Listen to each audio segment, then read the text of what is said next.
today it's a translation class, and now we are going to revise what we have studied in our previous classes, so that we will get hold of what we have learned. जो हम लोगों ने पढ़ लिया है एक बार उसका revise करेंगे और धीरे धीरे आगे पढ़ेंगे, ताकि जो हम लोगों ने पढ़ लिया है वो एक बार फिर से हम याद कर लें। तो आज मैं आपको टेंस पढ़ाऊंगा और टेंस में हम लोग सिंपल प्रेजेंट टेंस पढ़ेंगे। सबसे पहले हम लोग जानते हैं tense. What is tense? Tense is an action of time. समय की क्रिया को काल कहते हैं। और टेंस के तीन काइंड्स होते हैं, जैसा कि हम लोग जानते हैं। प्रेजेंट टेंस जिसको वर्तमान काल कहते हैं, पास्ट टेंस जिसको भूतकाल कहते हैं, और फ्यूचर टेंस जिसको भविष्य काल कहते हैं। ये तीन तरह के काइंड्स होते हैं इसके। या तो हम अभी काम कर रहे हैं, या काम कर रहे थे, या काम करेंगे। ये तीन चीजें होती हैं। और उसके बाद हर काइंड के चार और काइंड्स होते हैं, जैसा कि हम लोग ये भी जानते हैं कि simple present, present continuous, present perfect और प्रेजेंट परफेक्ट कंटीन्यूअस। ये चारों तीनों में होते हैं, पास्ट में भी और फ्यूचर में भी। तो आज हम लोग उसके पहले काइंड को पढ़ेंगे, simple present tense. Simple present tense को प्रेजेंट इंडेफिनिट के नाम से भी जाना जाता है, जो कि रिपीटिशन, हैबिट या जनरलाइजेशन दिखाने के लिए यूज किया जाता है। जैसे कि हम लोग कहते हैं कि मैं विद्यालय जाता हूं। ये क्या है? ये हमारी हैबिट है, जो हम लोग काम डेली करते हैं। वो दिखाने के लिए हम लोग सिंपल प्रेजेंट टेंस का यूज करते हैं। एक चीज हम लोग और जानते हैं कि हिंदी के शब्दों को कैसे पहचानेंगे। तो आखिरी में ता है, ती है, ते है अगर रहेगा तो वो सिंपल प्रेजेंट टेंस के नियम के अनुसार बनेगा। Less commonly, the simple present can be used to talk about scheduled actions in the near future and in some cases action happening now.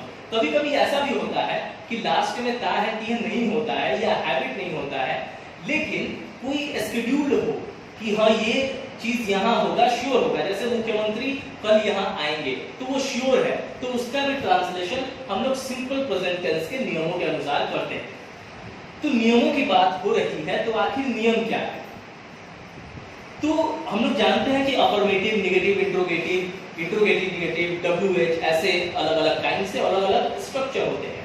आज हम लोग पढ़ेंगे अफर्मेटिव को। तो इसका स्ट्रक्चर क्या होता है, इसको बनाने की प्रक्रिया क्या है, नियम क्या है? तो सबसे पहले होता है subject, I, we, you, they, the man, the prince, boys। उसके साथ सब्जेक्ट के हिसाब से लगाएंगे वर्ब 1 या वर्ब 5। कहां लगाएंगे मैं आपको बताऊंगा। और उसके बाद अदर वर्ड का यूज करते हैं, या फिर ऑब्जेक्ट अगर रहेगा तो ऑब्जेक्ट का यूज करते हैं। अब सवाल आता है कि वर्ब 1 या वर्ब 5 किसके साथ यूज करते हैं? तो जब भी ही, शी, इट, कोई एक नाम, एक चीज हो तो वर्ब 5 जो कि वर्ब का एस फॉर्म है उसे यूज करते हैं। और जब भी आई, वी, यू, दे, नेम्स, एक से ज्यादा नाम, एक से ज्यादा चीज हो तो वहां पे वर्ब 1 जो कि बेसिक फॉर्म होता है वर्ब का, उसे यूज करते हैं। जैसे गो का एग्जांपल लेते हैं, तो go verb 1, went verb 2, gone verb 3, going verb 4, goes verb 5। तो ये 5 फॉर्म्स है वर्ब के। तो जब he, she, it, name, thing की बात करेंगे तो वर्ब 5। जब I, we, you, they, names, things की बात करेंगे तो वर्ब 1। एग्जांपल्स हम लोग समझेंगे तो और भी चीजें क्लियर होंगी। सिंपल प्रेजेंट टेंस की बात करते हैं। तो जैसा कि हम लोग जानते हैं ता है, ती है, ते है वाक्यों के अंत में रहता है। तो यहाँ देखिए ता है, ती है, ते हो, ते हैं, ये है। तो मैं अपना पाठ याद करता हूं। ठीक है, ये एक वाक्य है। हम लोगों ने ता है, ती है से हम लोगों ने समझ लिया कि ये सिंपल प्रेजेंट टेंस है। अब इसे बनाने की प्रक्रिया, जो कि स्ट्रक्चर क्या है, सब्जेक्ट प्लस वर्ब 1 या वर्ब 5 प्लस ऑब्जेक्ट। तो हम लोगों ने सब्जेक्ट क्या है, जो करता है, जो काम कर रहा है, कौन सा काम कर रहा है, तो मैं का आई हम लोगों ने लिख दिया।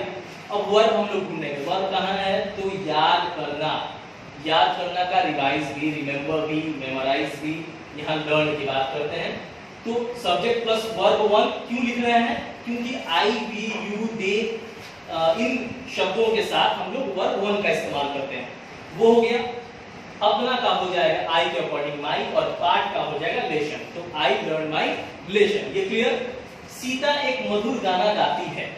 तो अब यहाँ पे ती है, सिंपल प्रेजेंट टेंस। सीता, क्योंकि सीता यहाँ पे काम कर रही है, तो सीता सब्जेक्ट वर्ब ढूंढेंगे तो गाती, गाती का होता है सिंग। अब सिंग लिखेंगे या सिंग्स लिखेंगे तो देखेंगे कि सीता, ही, शी, इट एक नाम के अंतर्गत आता है, उसके अंदर आता है, तो हम लोग वर्ब 5 लगाएंगे।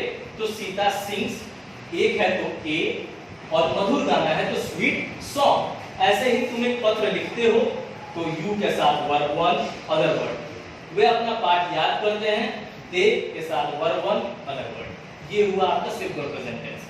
जैसा कि हम लोग जानते हैं स्टूडेंट्स, तो ये हमें समझने में और आसानी हुई होगी। अब मैं कुछ वाक्य इससे आपको दूंगा जो आपको बनाना है।